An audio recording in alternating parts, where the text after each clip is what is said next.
Salut à tous, aujourd'hui on va parler de ma grossesse. Je fais un suivi de grossesse et je vous ferai plusieurs petites vidéos. Je vous ferai déjà 3 vidéos donc une vidéo sur le premier trimestre, une vidéo sur le deuxième trimestre, une vidéo sur le troisième trimestre. Dites-moi si vous êtes intéressés pour la vidéo des préparations à la naissance, car moi j'ai fait tous les cours, toutes les séances de préparation à la naissance. Donc si vous voulez que je vous en parle, en quoi ça consiste, de quoi on parle, combien de temps ça dure, quand j'ai eu mes rendez-vous et tout ça, il n'y a pas de souci, je pourrais répondre à ces questions-là. Donc si vous voulez, je peux vous faire une vidéo sur ces séances-là. On va parler du premier trimestre, pardon. Donc déjà, comment j'ai appris, comment j'ai su que j'étais enceinte.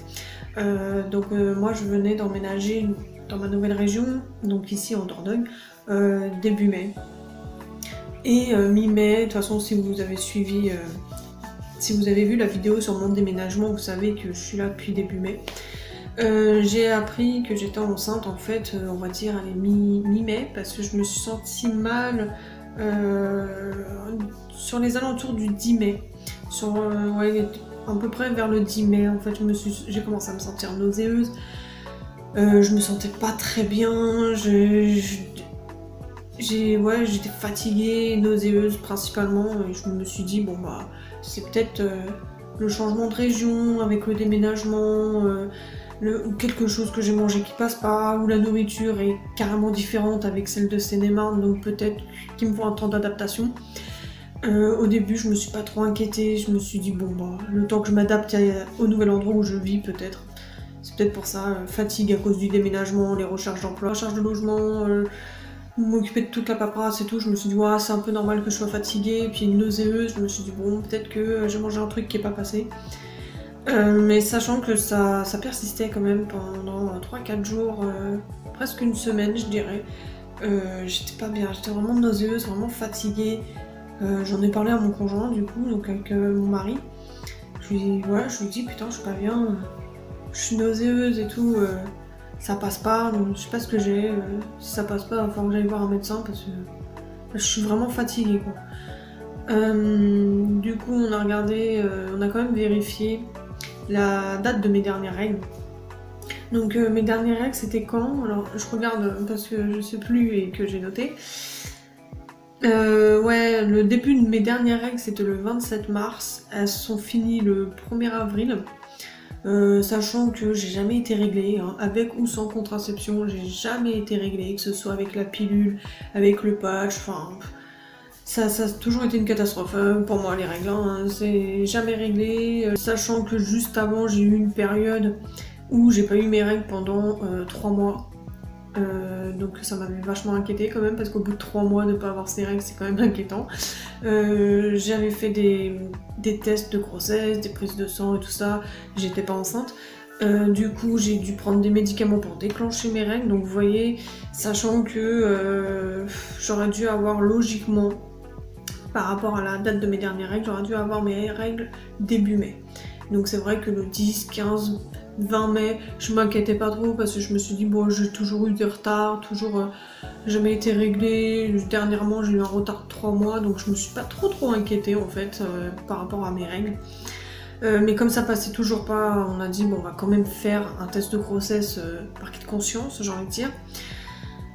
Donc du coup j'ai été chercher un test de grossesse, je fais le test. Et là, je vois que c'est positif. Donc j'ai fait mon test de grossesse le 21 mai. J'ai fait mon test de grossesse le 21 mai. Je vois que c'est positif. Et du coup, je savais pas comment réagir vraiment. J'étais là comme une con avec mon test à me faire merde, c'est positif. Enfin merde. Oui et non, en fait, je savais pas quoi ressentir. Je savais pas si j'étais contente, si j'étais pas contente, si... J'avais rien en fait, j'avais aucun sentiment, j'étais en mode bon bah c'est positif quoi, je fais quoi? Je savais pas comment réagir, du coup je suis bon. Je montre le test de grossesse à mon mari, je lui dis bah voilà c'est positif, je lui montre et tout, il me fait bon bah ok, bon bah qu'est-ce qu'on fait quoi? Qu'est-ce qu'on fait? Parce que c'est quand même quelque chose d'important, on peut pas dire à la légère je le garde pas. Enfin voilà, nous tout ce qu'on savait, on avait déjà discuté d'avoir si on voulait des enfants ou pas. On s'est toujours dit que bah oui on aimerait bien avoir au moins un enfant. Le seul truc, c'est que quand on était en Seine-et-Marne, on voulait pas avoir d'enfant en Seine-et-Marne. On s'est toujours dit, il est hors de question, pour diverses raisons, d'avoir un enfant là-haut. Donc, fallait qu'on déménage avant. Là, on venait de déménager, mais on venait juste d'arriver en fait. Donc, on pensait pas avoir un enfant là tout de suite maintenant. On pensait avoir une période d'adaptation déjà à la région. Peut-être avoir un enfant dans 1 an ou 2. Enfin, pas tout de suite. Donc du coup on a réfléchi, on s'est dit bon qu'est-ce qu'on fait, on voulait déménager, on voulait pas d'enfants en Seine-et-Marne, on n'est plus en Seine-et-Marne, on a déménagé. J'approche de la trentaine, mon mari a 30 ans passés.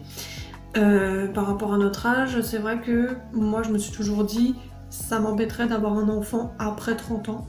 Parce que je trouve ça tard. Après, chacun son opinion, chacun son point de vue. Hein. Mais pour moi, personnellement, je trouvais ça tard d'avoir un enfant après 30 ans. Sachant que bah là, j'ai 29 ans, je me suis dit, bon, ça serait con de se dire, je le garde pas pour peut-être pas pouvoir retomber enceinte tout de suite ou galérer après à tomber enceinte, tu vois. Du coup, on décide de garder tous les deux notre gamme, on en discute du pour et du contre, et puis au final, on décide de garder bébé. Donc on prend rendez-vous avec le médecin pour bien confirmer le test de grossesse. Donc rendez-vous chez le médecin, prise de sang, la prise de sang qui confirme le test de grossesse. Donc rendez-vous chez le gynéco pour la première échographie, donc l'échographie de datation.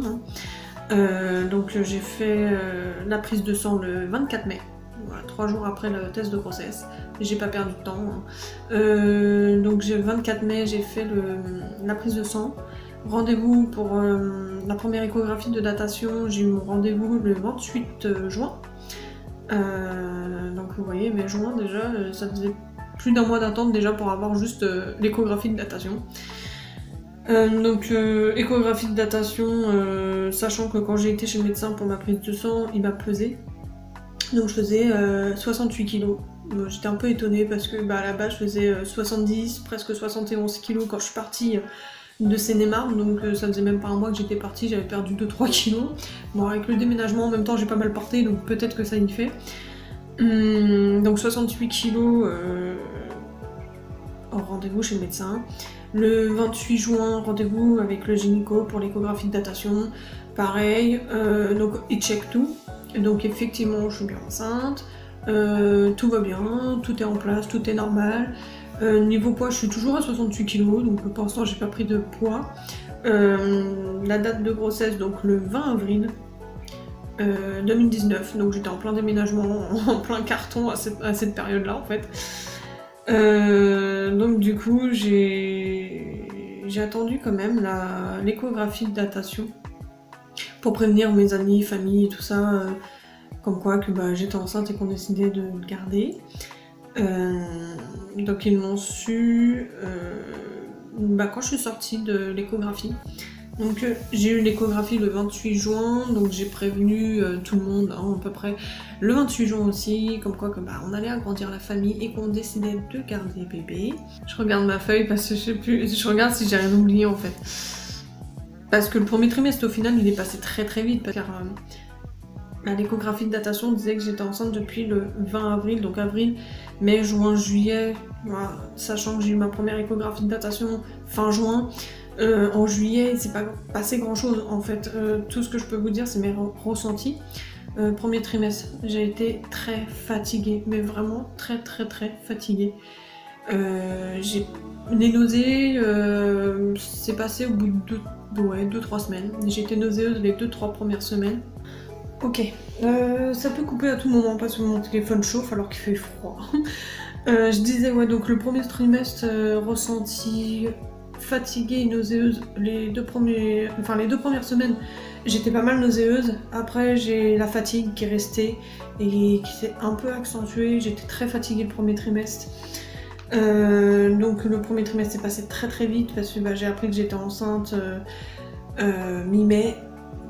Que ma grossesse avait commencé début avril, j'ai eu ma première échographie de datation fin juin, donc après tout le mois de juillet, c'est pas passé grand chose de plus, toujours autant fatiguée. Après ça va, j'ai pas à me plaindre parce que j'ai pas été malade, j'ai pas vomi, à part juste la fatigue, vraiment j'ai rien eu comme symptômes de grossesse. Qu'est-ce que je peux vous dire d'autre? J'essaye de me dépêcher pour que la vidéo soit pas trop longue et que mon téléphone ne coupe pas en plein milieu. S'il chauffe, il a chaud. Et puis c'est tout en fait. Moi, premier trimestre, c'est tout. Si je devais faire un résumé, je suis arrivée début mai dans ma nouvelle région. Si vous voulez en savoir plus sur mon changement de région, mon déménagement, j'ai fait une vidéo que je vous invite à aller regarder sur le déménagement. Je vais vous faire plusieurs vidéos sur le suivi de ma grossesse, 3 concernant le premier trimestre, le deuxième trimestre et le troisième trimestre. Si vous voulez, dites-moi si vous êtes intéressé ou pas. Je peux vous faire des vidéos sur les rendez-vous de préparation à la naissance. J'ai fait toutes les séances et j'ai pris des notes de toutes les séances. Donc je pourrais vous expliquer de quoi on parle, combien de temps ça dure, comment ça se passe et tout ça. Je peux vous donner, si vous voulez, aussi un suivi, j'ai envie de dire, avec le gynéco, combien de rendez-vous j'ai eu, combien d'échographies j'ai eu. Petite vidéo un petit peu dégueulasse, je suis désolée, j'ai vu pendant le montage que la vidéo avait coupé brusquement, donc j'ai même pas eu le temps de vous dire au revoir, donc je vous dis à la prochaine et n'hésitez pas à me suivre sur les différents réseaux sociaux, blog, Facebook, etc. que vous trouverez en lien en description. Bonne journée à vous, à bientôt.